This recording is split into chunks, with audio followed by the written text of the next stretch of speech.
as we know, nursing being the most trusted profession for the past 20 years, people are going to come to nurses for that final answer. A lot of times it happens like that. We need to make sure we have the right resources to communicate effectively with the public, their family members, their friends, their co-workers.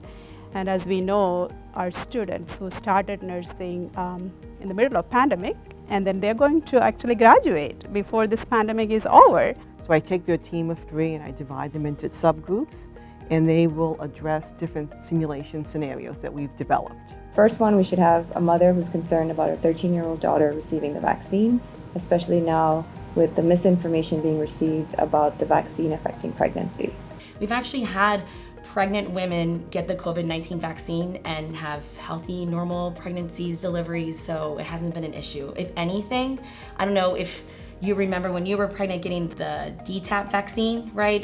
Towards the end of your 2nd trimester, before your 3rd trimester, and they make you get that to give those antibodies to your baby. So when they do get their DTaP vaccine at 2 months, like they're already prepared and they've got those antibodies.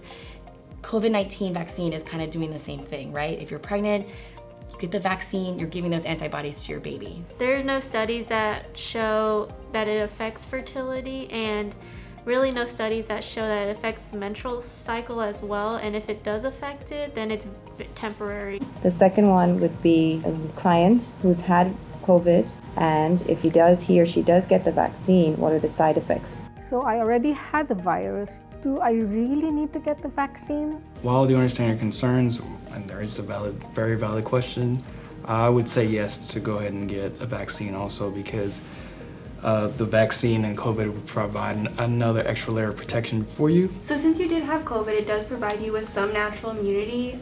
However, it differs from person to person, and it's also very dependent on the severity of how you have COVID. So you said you had, mild symptoms, so you may not have a whole lot of immunity from that. So the vaccine can provide you with extra boosted immunity. All right, so the third scenario I was thinking, Dr. McWilliams, was that we have a client who's concerned that the vaccine has a microchip or a deadly toxin.